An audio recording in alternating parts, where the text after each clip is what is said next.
Beleza, pessoal? Aqui é Daniel, professor de História, e vou estar nesse vídeo aqui fazendo a correção da primeira semana do PET de História do terceiro ano. Nessa primeira semana aqui, o PET vai estar trabalhando um tema muito interessante e às vezes atual, que é o fascismo e nazismo contra a democracia. Temas bastante pertinentes. E temos também aqui, os conceitos. O que é fascismo, totalitarismo e nazismo? Não vou ler aqui para vocês os termos, porque você já tem aí no PET, mas de modo geral, o fascismo e nazismo não são iguais, eles são parecidos. Por exemplo, o nazismo ele adotou coisas do fascismo, porém, em sua integridade, cada movimento tem suas peculiaridades. E uma outra coisa interessante, esse totalitarismo que está aqui, ele é a base desses dois movimentos. O totalitarismo é o quê? É aquele sistema político onde nós temos um domínio absoluto de um partido ou até de uma pessoa sobre a nação, que é o que vai acontecer com esses dois movimentos, tanto fascismo quanto nazismo. O fascismo, por exemplo, ele surge na Itália e o Benito Mussolini vai ser o líder, e vai adotar esses preceitos totalitaristas. Também surgindo na Alemanha o nazismo com Hitler, que após a Primeira Guerra Mundial, que vocês estudaram no PET anterior, o Hitler, totalmente convencido de que a Alemanha tinha que ser superior à questão lá do espaço vital, e as imposições do Tratado de Versalhes fizeram surgir lá na Alemanha esse partido, que nós vamos estar entendendo quais foram os seus impactos, tanto na Alemanha quanto no mundo.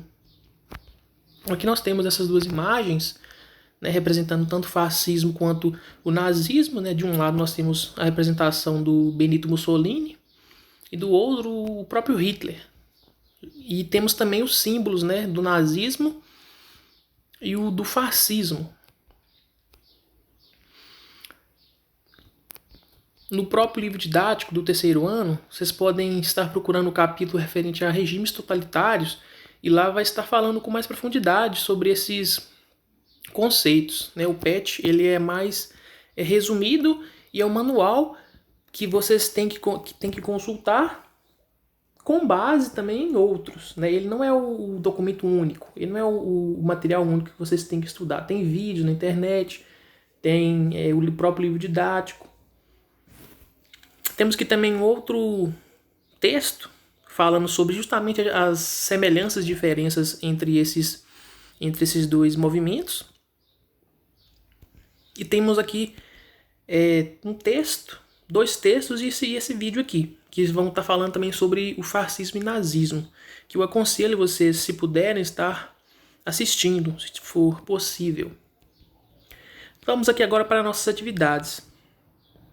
Temos aqui um texto que especifica o que é o totalitarismo, que é o que eu já mencionei para vocês, que é aquele sistema onde um partido domina tudo em uma nação. Esse partido geralmente vai ter um líder supremo, como nós até já vimos aqui, a questão do Hitler e do Mussolini. Um na Itália, que é o Mussolini, e o outro na Alemanha, que é o Hitler. E temos o texto 2, que é o fascismo em marcha.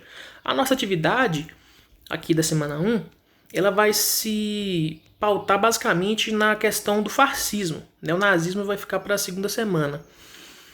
Temos aqui então esse texto que vai falar sobre o início e surgimento do fascismo lá na Itália. Então vamos agora para nossas perguntas e respostas. Por qual motivo o governante da Itália, Benito Mussolini, escolheu o fascismo? O texto aqui está bem especificado como que começou esse movimento. O Mussolini ele fazia parte do Partido Socialista lá na Itália. Olha que contraditório. Ele fazia parte, aí depois ele é expulso. Ao ele ser expulso desse partido, ele vai iniciar o processo aí de formação desse partido fascista. Então, vamos lá na resposta. O fascismo foi escolhido por Mussolini após a sua expulsão do Partido Socialista lá no ano de 1914. após discordâncias sobre a entrada da Itália na Primeira Guerra Mundial. O crescimento dos setores comunistas e socialistas na Itália fizeram a elite se movimentar, né? Então tinha uma elite lá na Itália, e essa elite era contrária aos movimentos sociais, né? Que visavam mais igualdade entre as pessoas, e por isso aí manter o capitalismo vigente e reinante lá na Itália. E por isso, né, o Mussolini ele vai liderar essas pessoas. O Mussolini lidera essas pessoas em prol, né, dos seus objetivos, que era criar um governo forte e totalitário lá na Itália e conter, né, os adeptos ao socialismo. A questão 2. Qual foi a base do fascismo e quais os pontos eles tinham em comum? Olha aqui eu peguei uma citação do texto, né, porque deixa bem claro. A base de seu fárcio era formada por indivíduos de classe média que tinham 3 pontos em comum. Quais eram esses? Oposição à democracia liberal, e eles eram opostos. Se tem um governo totalitário que busca a centralização nas mãos de um homem e de um partido, isso aí não é democracia. A democracia é um governo onde aceitam as diferenças, né, aceitam as coisas que são contrárias aos pensamentos dos que estão governando naquele momento. Então o fascismo ele é totalmente antiliberal. Forte nacionalismo e ódio ao comunismo. Ao passo que eles eram contra a democracia, eles eram totalmente nacionalistas. Eles defendiam a sua nação com unhas e dentes. Né? Para eles, a nação deles tinha que ser a superior, a melhor e a maior entre todas as outras. E esse ódio ao comunismo também. Né? Eles não queriam divisão, eles não queriam dividir nada. Era só entre eles mesmo. Eles queriam ter o controle total da população. E a número 3 está pedindo para descrever como o Partido Fascista chegou ao governo na Itália. Aqui no texto acima, dá indícios, né, descreve como que os fascistas chegaram ao poder. Respondendo aqui a questão, inicialmente o Partido Fascista foi transformado em uma milícia. Como assim, pessoal? O Partido Fascista, inicialmente, era um partido comum, um partido político. Mas depois, esse partido vai ganhar dimensões militares. Como assim? Mussolini vai armar, né, os seus comandados. Ele não vai mais se contentar em só ser um partido na ala política. Ele vai armar a sua milícia para tentarem impor medo, né, nas pessoas que eram contra os seus preceitos. Assim, vai combater os socialistas. Inicialmente, eles vão combater assiduamente os socialistas, até matar muitos. Só que depois o Mussolini vai recuar. Ele vê que se ele iniciar, né, o processo ali de tomada do poder de forma muito brusca, ele vai ter alguma rejeição. Aí ele vai voltar e vai tentar empreender uma forma mais legalista. E, no entanto, só a partir de 1921 que vai começar a ganhar destaque mesmo esse partido fascista, lá na Itália, pela falta de base da esquerda. É interessante entender também que a esquerda estava desarticulada. A esquerda não estava tendo ali uma organização interessante para continuar, né, almejando suas prioridades lá na Itália. Assim, o partido se organizou para tomar o poder, o fascista, que ficou conhecido como Marcha sobre Roma, que vai acontecer no dia 28 de outubro de 1922. Nesse dia, então, os camisas negras eles vão marchar sobre Roma, marchar mesmo, até Roma, e vão exigir o poder, né, junto com Mussolini, que é o líder. O que vai acontecer? O rei da Itália, sem hesitar, vai entregar o cargo de primeiro-ministro para Mussolini. Ele tinha medo, né, da represália, de até ser morto. Então ele não vai pensar 2 vezes, entrega o cargo para Mussolini. E se iniciava assim um período de maior incidência do fascismo na Itália. Então vamos para a próxima. Vamos lá agora na atividade 2, pessoal. Aqui nós temos que analisar esse texto e fazer a resolução abaixo das atividades. Esse texto é interessante que ele destaca aqui uma coisa, né, um ponto em comum que tinham os nazistas e os fascistas, que era justamente conter uma classe trabalhadora revolucionária. Como que eles iriam conter isso?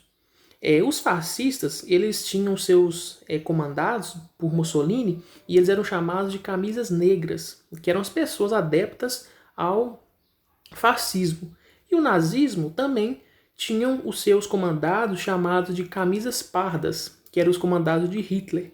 O que é que essas pessoas vão fazer? Eles vão esmagar, igual está aqui descrito no texto, esmagar no sentido literal mesmo, matar, executar muitas pessoas que pensavam diferente deles.